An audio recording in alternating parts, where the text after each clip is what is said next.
রাজধানীর সোহরাওয়ার্দী উদ্যানে মাদক বিরোধী অভিযান চলাকালে সোমবার রাতে কয়েকজন শিক্ষার্থী ও দায়িত্বরত সাংবাদিকদের ওপর হামলা চালায় পুলিশের কিছু কনস্টেবল। এ ঘটনায় অভিযুক্ত 4 পুলিশ সদস্যকে প্রত্যাহার করা হয়েছে।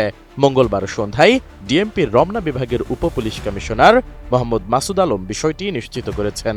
তিনি জানান, সোমবারের ঘটনায় জড়িত 4 পুলিশ সদস্যকে ক্লোজড করা হয়েছে। তারা শাহবাগ থানায় কনস্টেবল হিসেবে কর্মরত ছিলেন।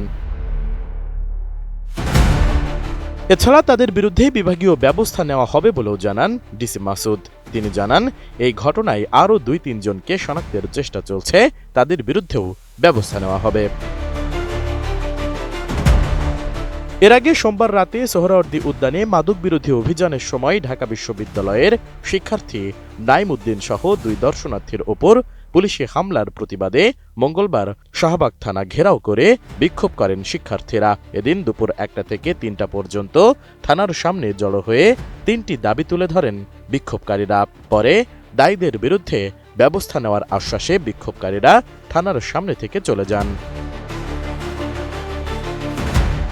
ফিনিশ আসলে একটা জিনিস, সস্তায় বস্তাপতা জিনিস, স্পার্টা চিনে ফিনিশ। মূলত সোমবার রাতে সোহরাওয়ার্দী উদ্যানে পুলিশের মাদক বিরোধী অভিযানে 2 সাংবাদিক, শিক্ষার্থী নাইম উদ্দিন সহ কয়েকজন দর্শনার্থী পুলিশের মারধরের শিকার হন। অভিযানের সময় পুলিশি হেনস্থা ও মারধরের ভিডিও সামাজিক যোগাযোগ মাধ্যমে ছড়িয়ে পড়লে তা ব্যাপকভাবে সমালোচিত হয়।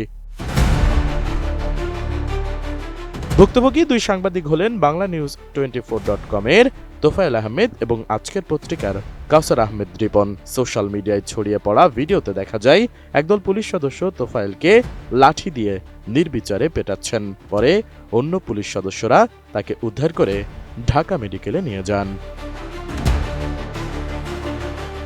S I Raj, ATN news.